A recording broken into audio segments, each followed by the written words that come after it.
Hi, my name is Lauren Schneider, and I am replying to the Race Violence in Our Justice System discussion post.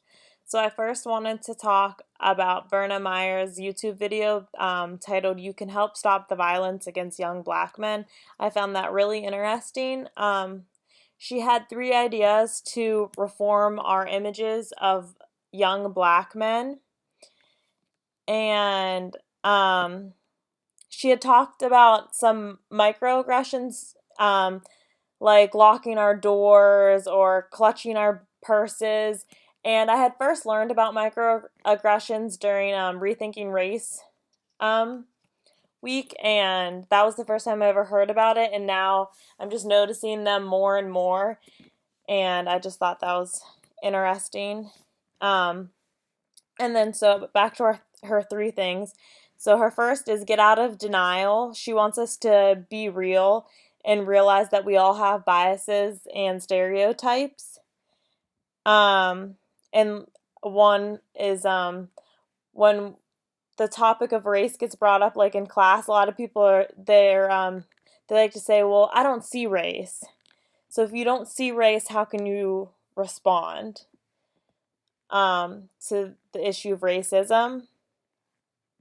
And Verna said, by pretending to not see color, we aren't being aware of the ways in which race is changing people's possibilities. So I thought that was something interesting that she said. So I feel that it's very important to see color and to notice people's differences. Um, and like everyone else said, that if people say that they aren't racist or don't have any biases or don't have any stereotypes or that they don't see color, then they're probably in denial.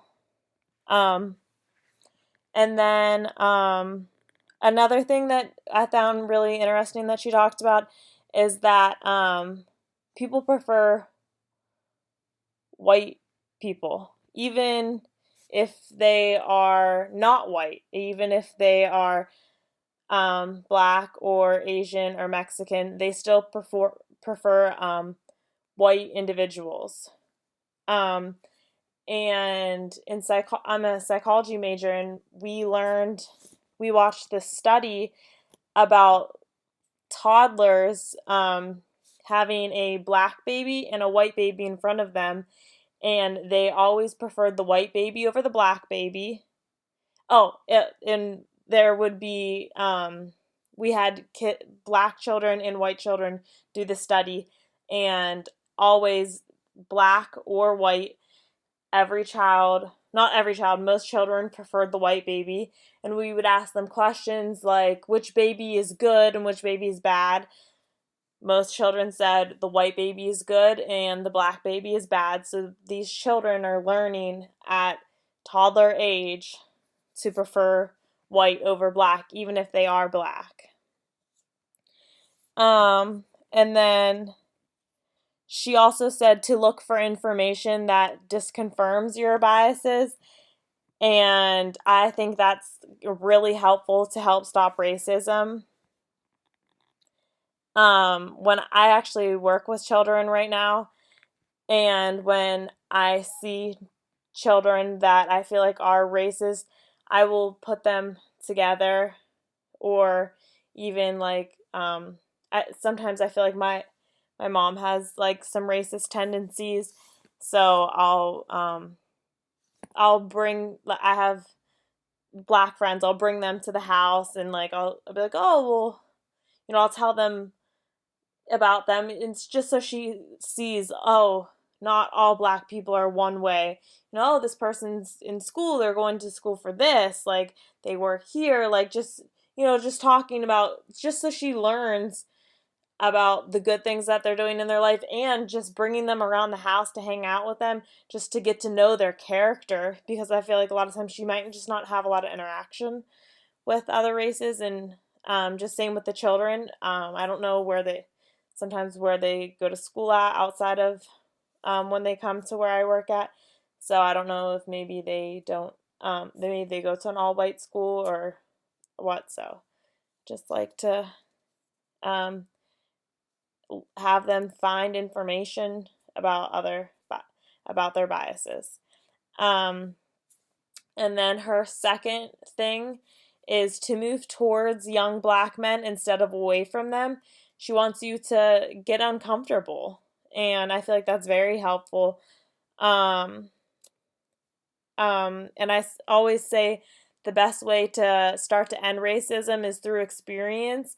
And Tessa talks about this a little bit too. She said more people are more comfortable around races that they are around more often. And I feel like a lot of people grow up around only one race. Like I went to an all white high school, and a lot of people are racist. So unless they go to like a college where they get a lot of diversity, I feel like they just always think one way. So I feel like people just need to get experience and get to know other races, and I feel like that would help a lot. But I feel like college does a good way of doing that, like especially Akron. Akron's really diverse school, but some schools aren't as lucky as Akron to be as diverse. Um, and then her third point is when we see something that's wrong, we have to have the courage to say something, even to the ones that we love. And I've just started to be comfortable doing this. And she said, where do you think people are learning these, to have these racist tendencies? Is because children hear their parents talk about this, and that's where they're learning it. So we need to break the cycle. And I've actually, my sister-in-law has a few racist tendencies, and I've actually heard her explain to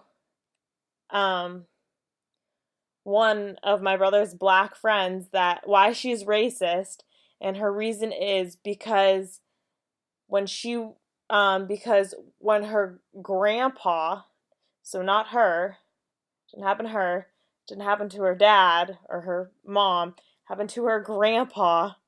So I think like something, maybe some black kids threw rocks at him or something very, I mean, I'm sure it was a big issue, but yeah, it didn't actually happen to her. So her parents are telling, her grandparents are telling him these stories, and then her parents, and it's just like an ever-ending cycle. So I just feel like parents pass these racist tendencies along. So we have to have the courage to say something to end these cycles. And it was interesting to hear. I know Hallie talked about some things happening in the news and stuff like that. It was interesting to hear the current news. And Berna, I agree with what you said. That people who are Hallie said, when talking about Verna's video, YouTube video, that she agrees with what she said, that people who are racist don't care how their actions affect others and don't want to change. So I just wanted to say I agreed with that. And I just had another way to actually to stop racism is understanding people are different and being able to learn about other cultures and being comfortable asking questions. Different races, different cultures. There's so many differences, not just the color of their skin. For example, I have black friends. I constantly am asking them about their hair, like that one of the major differences between whites and blacks is about their hair, and I'm comfortable enough to ask them. I just feel like it's we have to feel comfortable acknowledging the differences and just asking, rather I feel than not knowing. So I mean, maybe don't just go up to some random person and ask something like that, but or even like I love to hear about what other people do on other holidays and what are some traditions that they have? What are they like? What are common things that you guys eat on these holidays? Just learning about other cultures and just enjoying their differences. Yes, especially with Easter coming around, I love to like go to like my other friends' houses and like get a plate of their food just to experience like um things that they eat. So, people must know about a race and a culture before they can make judgments. So, once we actually have the knowledge about them, then if you feel the need to make a judgment, you can. But until you actually know and experience it, I feel like you don't have any reason to make a judgment.